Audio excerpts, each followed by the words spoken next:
The Colorado Avalanche. What the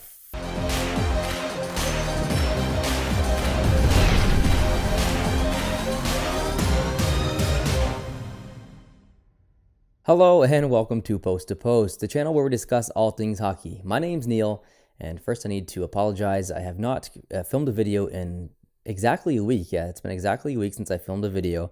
I've been sick ever since I get done with that live stream. The day after I had no voice, and the day after that I had no voice, and I finally started to get my voice back around Sunday, about 4 or 5 days later. And yesterday was the first day I was actually able to talk normal, and I just rested some more. So today's the first day that I'm basically almost 100%, so I'm very happy to be back filming an episode.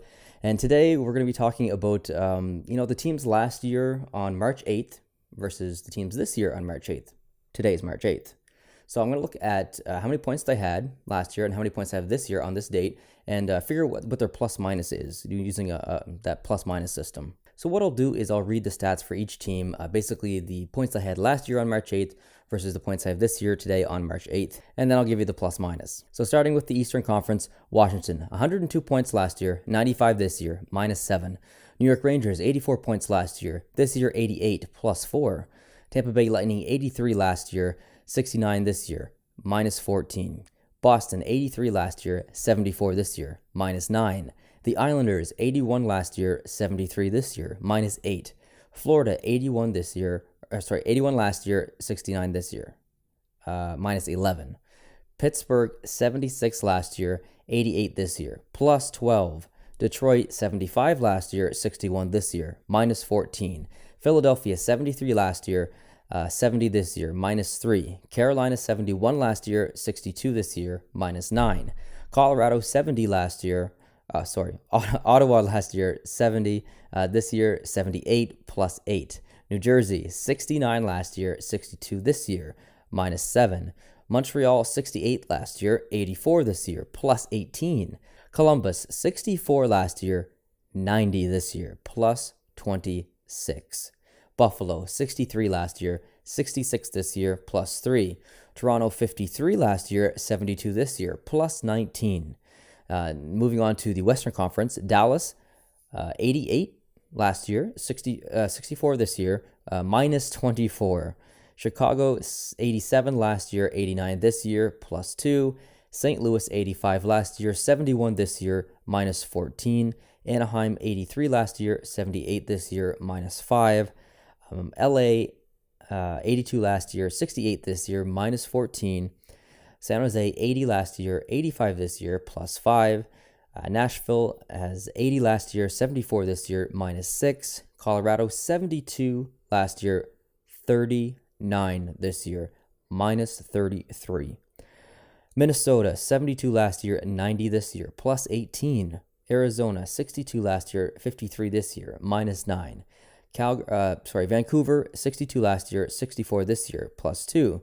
Calgary, 59 last year, 76 this year, plus 17.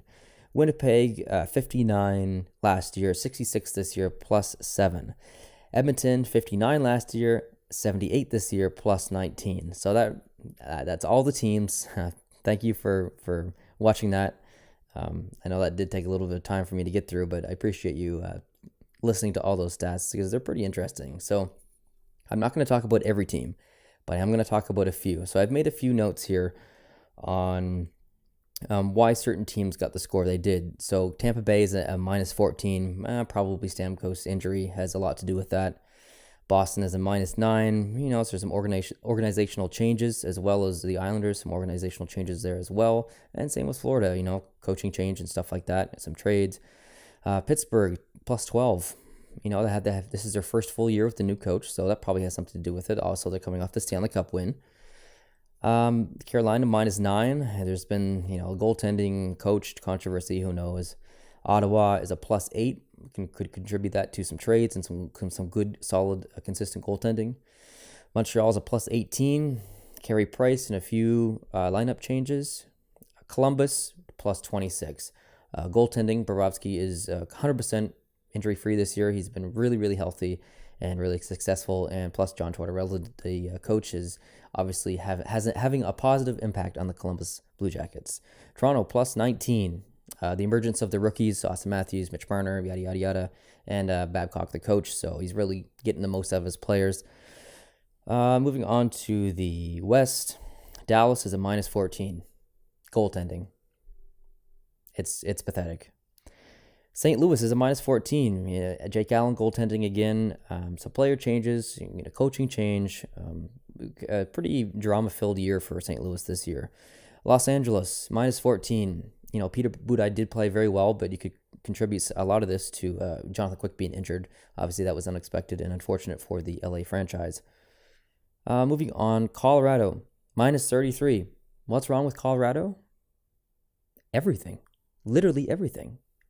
Everything is wrong with Colorado. They can't score. They can't defend. They can't get any good goaltending. They have a new coach who doesn't seem to be working out. Obviously, Patrick Waugh saw this coming and got out while he still had a chance. So, you know what?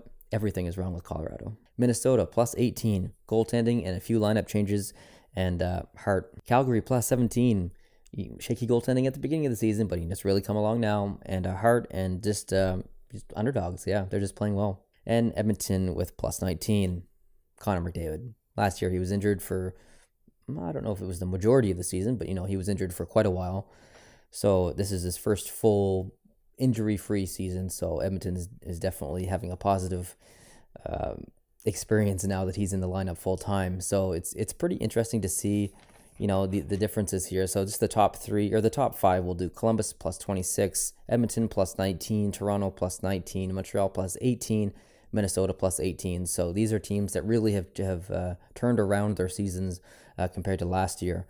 And on the bottom, the last five, we have Detroit minus 14, St. Louis minus 14, LA minus 14, Dallas minus 24, and Colorado minus 33. So obviously some issues there. Not so much with LA's goaltending situation stuff. They're bouncing back now, so they can still make the playoffs. So I wouldn't, and they're third last on this list, but that doesn't mean that they're third worst in the NHL. Obviously, they're still a very good team. So I will have hopefully in post-production put up the plus and minuses and everything up above me or beside me or wherever. Hopefully somewhere on the screen so you can see how interesting this actually is. I don't really have any much more to say than this. I just thought it was pretty interesting just to look at the March 8th last year versus March 8th this year. Was there any surprises on this list that you thought of? Let me know in the comments below. And that's going to wrap it up for this video. Thank you very much for watching. If this is your first video post to post, I would really hope if you hit that subscribe button. I'd love for you to join the family here. We're just a small channel, but we're trying to grow fast. So I appreciate it if you hit the subscribe button. Otherwise, thank you very much for watching, as I said, and I'll catch you in the next video. Adios.